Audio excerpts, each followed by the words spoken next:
قرضہ لے کر قربانی آپ کر سکتے ہیں، لیکن ایک وعدہ کیجئے، قرضہ جس آدمی سے لے رہے ہیں اس سے وعدہ کیجئے کہ 1 مہینے میں آپ کا قرضہ دے دوں گا، آپ مجھے 12,000 15,000 روپے بطور قرض دے دیجئے تاکہ ہمیں خصی لے لیں اور قربانی کر دیں۔ قرضہ لے کر قربانی کی جا سکتی ہے، لیکن اگر آپ کو یہ اندیشہ ہو کہ ہم اس کا قرضہ ادا نہیں کر پائیں گے تو پھر قرضہ لے کر قربانی کرنا بھی آپ کے لیے جائز نہیں ہے۔ دنیا میں معاملے صاف کریے، اسی لیے جنازے کی نماز پڑھنے سے پہلے، پڑھانے سے پہلے یہ پوچھ لینا چاہیے کہ جس آدمی کا جنازہ میں پڑھانے جا رہا ہوں اس مرنے والے پر کسی کا کوئی حق تو نہیں ہے۔ کون پوچھتا ہے؟ آپ اپنے علاقے کے ملا اور مولویوں کو بتائیے کتنے لوگ ہیں جو پوچھتے ہیں؟ اس کے بنا جنازہ ہے ہی نہیں، لیکن بتائیے کتنے لوگ پوچھتے ہیں؟ کتنی بستیوں میں جاتا ہوں، جنازہ سامنے کھڑا، پڑھا دیا، اللہ اکبر، ہو گئی نماز، پڑھا دی گئی، اٹھایا جنازہ، چلا گیا۔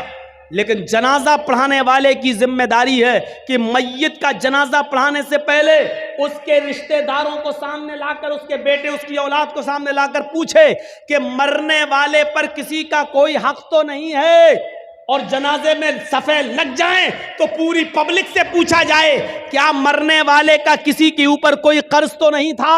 اگر ایک بھی آدمی کھڑا ہو کر یہ کہہ دے کہ مرنے والا میرا قرضدار تھا، مرنے سے پہلے اس نے قرضہ لیا تھا، قرضہ دیے بغیر مر گیا، تو پھر اس کے اوپر جنازہ نہیں پڑھا جائے گا۔ سن رہے ہیں آپ؟ پھر اس پر جنازہ نہیں پڑھا جائے گا۔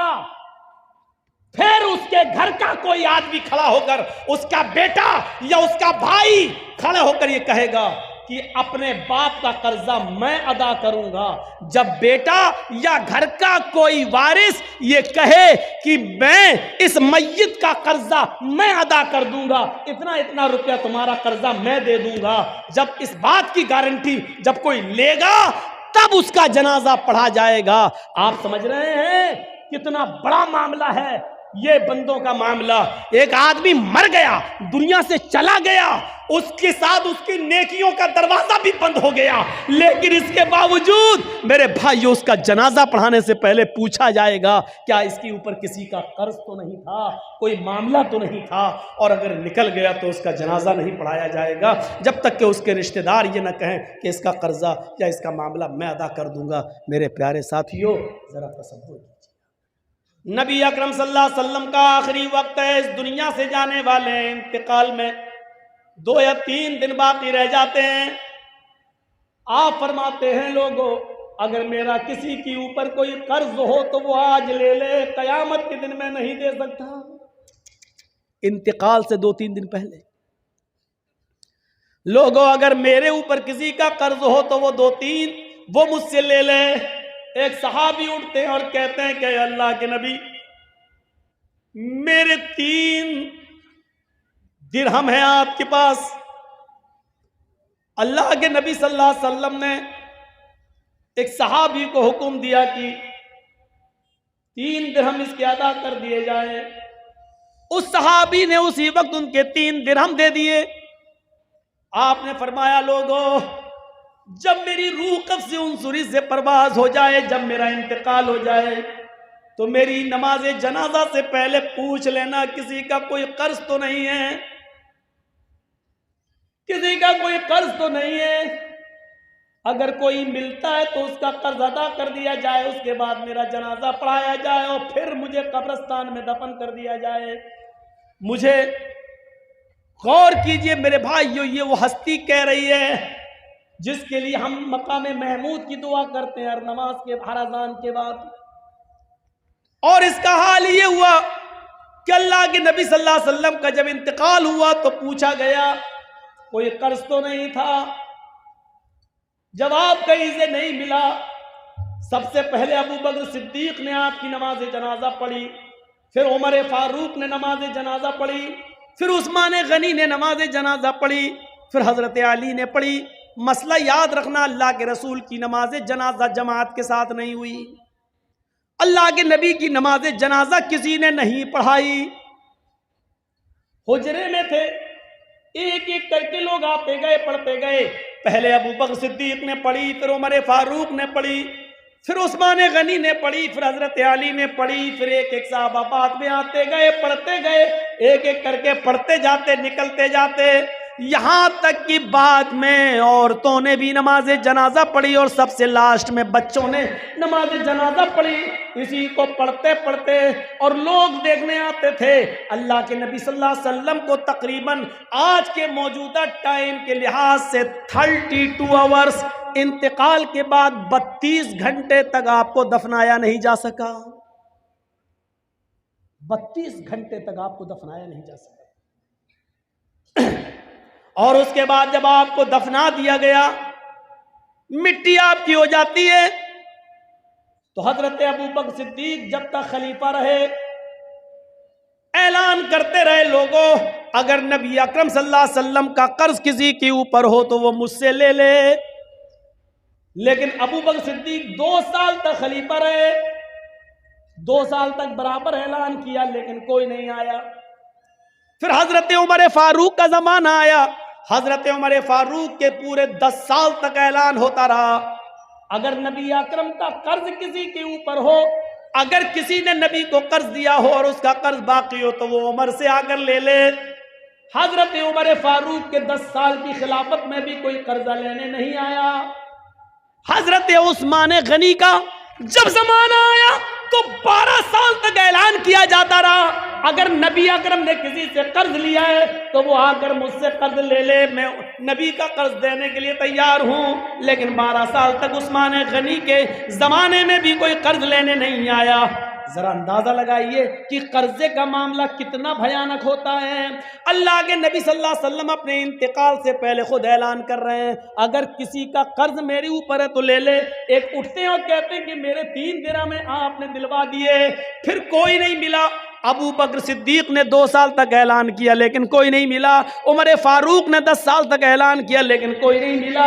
عثمان غنی بھی کہتے رہے کہ نبی کا قرض کسی کے اوپر ہو تو مجھ سے لے لے، لیکن 12 سال تک کسی نے کوئی قرض نہیں مانگا. غور کرو کہ قرض کا معاملہ کتنا بھیانک ہوتا ہے، کیونکہ قرض دار آدمی کی روح لٹکتی رہتی ہے زمین و آسمان کے بیچ میں. میرے پیارے ساتھیوں، جب تک اس کا قرضہ ادا نہ کر دیا جائے، میرے بھائیوں، یہ معاملہ بڑا عجیب و غریب رہتا ہے. آئیے اس معاملے کو سمجھنے کی کوشش کیجئے. حقوق اللہ معاف کر سکتا اپنا حق، لیکن بندے کا حق معاف نہیں کرے گا. اگر کسی نے کسی سے قرض لیا ہے تو پہلی فرصت میں قرض ادا کر دے، پہلی فرصت میں قرض ادا کر دے، کیونکہ نمازیں بیکار ہو جاتی ہیں، روزے بیکار ہو جاتے ہیں، حج بیکار ہو جاتا ہے. حج، لیکن قرضہ لے کر حج کرنے نہیں جا سکتے، کیونکہ قرضدار پر حج ہے ہی نہیں. قرضدار پر حج نہیں، حج تو اس پر فرض ہے جو صاحب استطاعت ہو. من استطاع الیہ سبیلا، جو ان استطاع الیہ سبیلا. اگر تم وہاں تک جانے کی طاقت رکھتے ہو تو حج کرو، تو حج کرو. اگر وہاں تک جانے کی طاقت نہیں ہے، استطاعت نہیں ہے، تو آپ حج نہ کریں. حاجی جب حج کے میدان میں ہوتا ہے اور آسمان سے ایک فرشتہ حج کے دن 9 تاریخ کو عرفہ کے میدان میں آ کر کہتا ہے، اے حاجیو، اپنے گناہوں کی معافی مانگنے والوں، اپنے گناہوں سے توبہ کرنے والوں، جاؤ، آج اللہ نے تمہیں گناہوں سے پاک و صاف کر دیا ہے. آج تم گناہوں سے ایسے ہی پاک ہو جیسے دھوبی کی بھٹی میں کپڑے کا میل کچیل صاف ہو جاتا ہے. جیسے کوئی بچہ اپنی ماں کے پیٹ سے پیدا ہونے کے بعد گناہوں سے پاک و صاف ہوتا ہے، جیسے وہ گناہوں سے بالکل پاک و صاف ہوتا ہے، ایسی اللہ نے تمہارے سارے گناہوں کو مٹا دیا، سارے گناہوں کو سے تمہیں پاک کر دیا. اے حاجیو، اپنے ملک میں جانے کے بعد، اپنی بستی میں جانے کے بعد پھر سے تم اپنے آپ کو سیاح مت کر لینا. جاؤ، آج تمہارے اوپر سے گناہ مٹا دیے گئے ہیں اور تمہیں پیدا ہونے والے بچے کی طرح کر دیا گیا ہے، اس کپڑے کی طرح کر دیا گیا ہے جس کو دھوبی کی بھٹی میں جانے کے بعد اس کا میل و کچیل صاف ہو جاتا ہے، گندگی صاف ہو جاتی ہے. تمہیں کپڑے کی طرح دھل دیا ہو، صاف کر دیا ہے.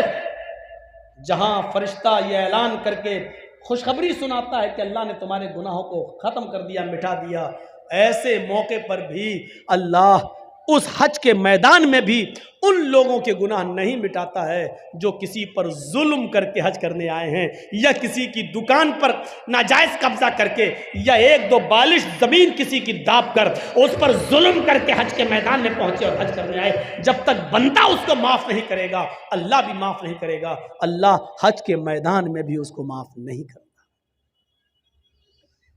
اپنا حق معاف کر سکتا ہے اللہ، لیکن اگر آپ نے اللہ کے بندے کا حق مارا ہے تو جرجی صاحب اپنا حق معاف کر سکتے ہیں۔ اس آدمی کی اگر آپ نے زمین دابی ہے یا اس پر ظلم کیا ہے تو اس کا ظلم ہم تھوڑی معاف کر دیں گے۔ آپ نے ظلم اس کے اوپر کیا ہے، یہ اس کا حق ہے، وہ چاہے تو معاف کرے چاہے تو نہ کرے۔ جرجی صاحب اپنا حق معاف کر سکتے ہیں، دوسرے کا نہیں۔ اللہ کہتا کہ میں اپنا حق چاہوں تو معاف کر سکتا ہوں، لیکن میرے بندے کا مارا ہے تو جب تک بندہ معاف نہیں کرے گا ہم معاف نہیں کریں گے۔ دنیا میں معاملے صاف کریے، ذرا سوچیے آپ کیا تعریف کرو گے؟ تعریف تو اس رب کی ہے۔ الحمدللہ، تمام تعریفیں اللہ کے لیے ہیں۔ کس اللہ کے لیے؟ رب العالمین، جو رب العالمین ہے۔ اس نے یہ نہیں کہا کہ ہم رب المسلمین ہیں، صرف مسلمانوں کو پالتے ہیں، یہ نہیں کہا۔ اس نے یہ نہیں کہا رب المتقین ہے، ہم صرف متقیوں کو پالتے ہیں، جو ہم سے ڈرے گا ہم اس کو روزی دیں گے، نہیں۔ اس نے یہ بھی نہیں کہا وہ رب العالمین ہے، رب الانس بھی ہے، رب الجن بھی ہے۔ وہ جس طرح مسلمانوں کو کھلانے اور پلانے والا ہے، اسی طریقے سے غیر مسلموں کو بھی کھلاتا اور پلاتا ہے۔ جس طریقے سے ہمیں اور آپ کو روزی اور روٹی دیتا ہے، اسی طریقے سے وہ یہود و نصارہ کو بھی روزی اور روٹی دیتا ہے۔ جس طریقے سے وہ ہمیں آسمان سے بارش دیتا ہے، اسی طریقے سے وہ غیر مسلموں کو بھی دیتا ہے۔ وہ رب الانس بھی ہے، وہ رب الجن بھی ہے، وہ رب الجمادات بھی ہے۔ یہ پیڑ پودے، ان کو بھی دھیرے دھیرے بڑا کرتا ہے، ان کو بھی پالتا ہے وہ، ورنہ آپ نے تو ایک دانہ زمین میں ڈالا تھا بس، اور کیا کیا تھا؟ صرف اس دانے کو ڈالنے کے بعد آپ تو الگ ہٹ گئے۔ اس آم کی گٹھلی کو، اس آم کے بیج کو آم کے پھلوں تک پہنچانے والا، اور اس آم کے پیڑ کی بھی نشو نما کرنے والا، اور اس آم کے گٹھلی اور بیج کو بھی آم کا درخت بنانے والا وہی رب العالمین تو ہے۔ اس لیے وہ رب الجمادات بھی ہے، رب النباتات بھی، رب نباتات بھی ہے۔ وہ اناج کو بھی پیدا کرتا ہے، پیڑ اور پودوں کو بھی پروان چڑھاتا ہے، وہ رب جمادات بھی ہے۔ جمادات کا مطلب ایک چھوٹے سے ٹیلے کو پہاڑ بنانے والا بھی وہی ہے۔ ان کی بھی وہ پرورش کر رہا ہے۔ اگر زمین سے کوئلہ نہ نکلے، زمین سے پیٹرول نہ نکلے، زمین سے خزانے نہ نکلیں، تو آپ بتائیے کیا کریں گے؟ صرف ایک چیز سوچ لو، اگر اللہ نے زمین نہ بنائی ہوتی، مجھے بتاؤ کہ ہم آج کہاں ہوتے؟ کیا حیثیت تھی ہماری؟ صرف رب کی ایک نعمت پر غور کر لو، ساری نعمتیں ایک طرف رکھ دو، ساری نعمتیں ایک طرف رکھ دو، جبکہ اللہ کی نعمتیں اتنی ہیں کہ تم گن نہیں پاؤ گے۔ ان تعدوا نعمت اللہ لا تحصوها، میرے بندوں میری نعمتوں کو، میری کرپاؤں کو، میرے انعامات کو، میرے تحائف کو، میرے گفٹس کو اگر تم گننا چاہو تو گن نہیں سکتے۔ ان تعدوا نعمت اللہ، اگر تم اللہ کی نعمتوں کو یاد کرنا چاہو، اللہ کی نعمتوں کو گننا چاہو، لا تحصوها، تو تمہارے ہاتھ میں اتنی طاقت نہیں کہ ان کو لکھ سکو، تمہارے دماغ میں ایسا کمپیوٹر فٹ نہیں ہے جو ان کو گن سکو۔ اللہ کی نعمتیں اتنی زیادہ ہیں کہ تم ان کو گن نہیں سکتے، شمار نہیں کر سکتے، اتنی زیادہ نعمتیں۔ ان تمام نعمتوں کو ایک طرف رکھ دو، صرف ایک نعمت زمین کو لے لو، ذرا سوچو کہ اگر اللہ نے زمین نہ بنائی ہوتی تو کیا ہوتا؟ زمین نہ ہوتی تو آج مولانا جرجیس کا اسٹیج کہاں لگتا؟ زمین نہ ہوتی تو آپ کہاں بیٹھتے؟ زمین نہ ہوتی تو اناج، وہ غلہ جو ہم اور آپ کھاتے اور پیتے ہیں، وہ کہاں پیدا ہوتا؟ زمین نہ ہوتی تو پینے کا پانی پھر آپ کو کس کنویں سے اور کس ہینڈ پائپ سے ملتا؟ زمین نہ ہوتی تو ہماری فیکٹریاں کہاں ہوتی؟ زمین نہ ہوتی تو سفر کرنے کے لیے پھر بس اسٹاپ کہاں ہوتے؟ ریلوے اسٹیشنز کہاں ہوتی؟ ایئرپورٹ کہاں ہوتے؟ زمین نہ ہوتی تو الغرض آپ کے بزنس اور آپ کے تجارات اور ان تمام تجارات کرنے کے آفس آپ کے کہاں ہوتے؟ یہ الگ بات ہے کہ اللہ نے اتنی بڑی نعمت ہمیں زمین کی شکل میں دی، اب اس زمین کی چھاتی پر آپ ایک کرسی اور ٹیبل لگا کر لاٹری کے ٹکٹ بھی بیچ رہے ہو۔ آپ اس زمین پر جو اللہ کی نعمت ہے، آپ اس زمین پر افیم کی اور اس میں کی کھیتی بھی کر رہے ہو۔ اس زمین کی اوپر آپ چرس اور گانجا بھی بو رہے ہو، آپ براؤن شوگر کی کھیتی بھی کر رہے ہو۔ اس زمین کی اوپر شراب کے اڈے بھی آپ کھول رہے ہو۔ جو اللہ اس زمین کو ہموار کر سکتا ہے، ہمارے فائدے کے لیے بنا سکتا ہے، اس زمین کی چھاتی پر یہ گناہوں کے اڈے کھولنے والوں، تمہارے کاروبار کو قارون کے خزانے کی طرح اور قارون کے ساتھ قارون کی طرح تمہیں بھی دھسانے پر وہ قادر ہے، جس طرح قارون کو اس کے خزانے کے ساتھ زمین کے اندر دھسا دیا۔ ذرا شراب کے اڈے کھولتے ہوئے، لاٹریوں کے ٹکٹ بیچتے ہوئے، حرام کاروبار کے لیے افیم اور چرس کی کھیتی کرنے سے پہلے ذرا سوچو کہ اللہ رب العالمین کا ایک حکم ہوا، زمین اگر پھٹ گئی یا زلزلہ آ گیا تو ہماری حیثیت کیا ہے، ہم کہاں ہوں گے؟ کبھی آپ نے سوچا ہے جو اتنی بڑی نعمت دے سکتا ہے وہ اس نعمت پر قادر بھی ہے، وہ اس زمین کے سینے کو پھاڑ کر ہمیں قارون اور اس کے خزانے کی طرح ہمیں دھسانے پر بھی قادر ہے؟ کبھی سوچا ہے ہم نے؟ اس لیے ہمیشہ یاد رکھو، اللہ نے جب اگر یہ نعمت دی ہے تو اس نعمت کا استعمال بھی ویسے ہی کرو جیسے اس نے بتایا ہے۔ ایسا ہو سکتا ہے میاں اور بیوی ملے، حمل ٹھہرا، پانی کے اس قطرے سے پھر علقہ بنا، پھر مضغہ بنا، جمع ہوا خون بنا، پھر گوشت کا لوتھڑا بنا، پھر گوشت کے لوتھڑے میں ہڈی بنی، پھر ان ہڈیوں کے اندر گوشت ڈالا گیا، پھر انگلیاں بنی، پور بنے، تھڑکنے والا دل بنا، گھٹنا بنائے، پنجے بنے، انگلیاں بنی، ناخون بنے، دماغ بنا، اور اس دماغ میں ہزاروں تاروں کا کنیکشن ڈالا، دو دو چمکتے ہوئے ٹیوب لائٹ آنکھوں کی شکل میں دی، اور یہ سب کچھ دینے کے بعد 9 مہینے کے بعد بالکل ہوشیاری کے ساتھ ایک تنگ جگہ سے 2 کلو، 2.5 کلو اور 3 کلو کی بچے کی شکل میں ماں کے پیٹ سے یہ بچہ جب باہر آتا ہے تو جو اللہ اس 2.5 کلو کے اس بچے کو جو ابھی سوچنے کے لیے دماغ کام نہیں کر رہا ہے، دماغ لے کر آیا ہے، لیکن ابھی اتنی عقل نہیں ہے، دیکھتا ہے لیکن ابھی پہچانتا نہیں ہے کہ کون ماں ہے، کون باپ ہے، کون بھائی ہے، کون بہن ہے، ابھی بھوک لگتی ہے تو انگوٹھوں کو منہ میں رکھ لیتا ہے۔ جو اللہ اس مزاج سے اور اس ماحول سے بچے کو ماں کے پیٹ سے نکالتا ہے اور خیریت کے ساتھ وہ اس دنیا میں لاتا ہے، تو کیا اس رب نے اس انسان کے بڑے ہو جانے کے بعد اس کو زندگی کیسے گزاری جائے، عبادت کیسے کی جائے، اچھے کام کیسے کیے جائیں اور برے کام کیسے نہ کیے جائیں، ان سے رکا جائے، تو کیا اس اللہ نے اس کے لیے کوئی انتظام نہیں کیا ہوگا؟ جس رب نے اس چھوٹے سے بچے کے لیے ہوا کا اور پانی کا اور غذا کا انتظام ماں کے پیٹ میں کیا ہے، اور پھر اس اصول و ضابطے سے باہر نکلنے کے بعد کیا وہ اللہ اس کو 15 20 سال 25 سال کا ہو جانے کے بعد اس کو بے یار و مددگار چھوڑ دے گا کہ اب تم اپنی مرضی کے مطابق زندگی گزارو؟ ایسا کیسے ہو سکتا ہے میرے بھائیو؟ اس رب کے اصول کے مطابق زندگی گزارنے کے لیے اس نے گائیڈ لائن بنائی، اور اسی کو ہم رسالت کہتے ہیں, اسی کو ہم نبوت کہتے ہیں.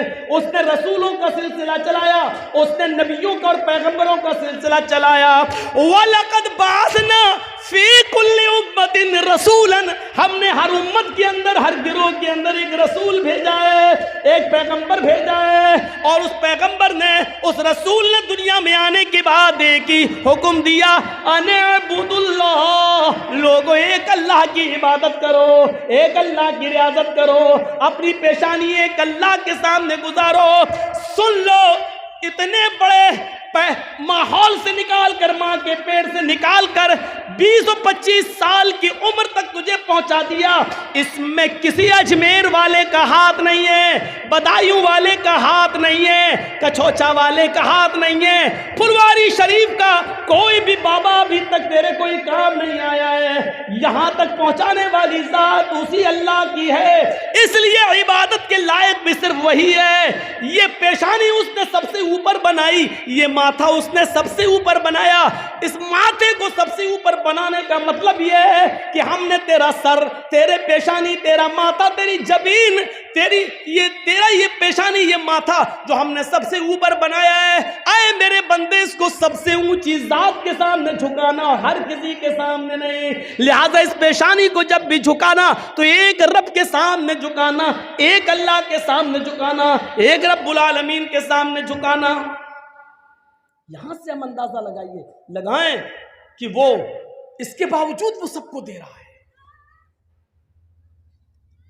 رب العالمین ہے. بارش بھی برساتا ہے تو سب کو دیتا ہے. ہم اور آپ کس کو کھلائیں گے؟ جرجیت صاحب کے بیٹے کی شادی ہو رہی ہے, جرجیت صاحب لسٹ بنائیں گے کس کس کو بلایا جائے. جو ہمارے ہمدرد ہیں, ہمارے رشتہ دار ہیں, لسٹ میں نام لکھیں گے, اور جو ہمارا برودی ہے اس کا نام سب سے پہلے کاٹ دیں گے, ہٹ وہ نہیں آئے گا. جرجیت صاحب کا برودی, جرجیت صاحب کا مخالف, جرجیت صاحب کا دشمن, جرجیت صاحب کے دسترخوان پر ان کی شادی میں, ان کے بیٹے کی شادی میں نہیں آ سکتا ہے. جرجیت صاحب نے اپنا اور پرایا پن دکھا دیا. یہ دکھا دیا کہ جرجیت صاحب کے دسترخوان پر جرجیت کے دوست ہی آ سکتے ہیں, اس کے رشتہ دار ہی آ سکتے ہیں, دوسرا نہیں. لیکن اس رب کی ربوبیت کو دیکھو, اس اللہ کی الوہیت کو دیکھو, اور اس اللہ کی, اس رب کی ربوبیت کو دیکھو.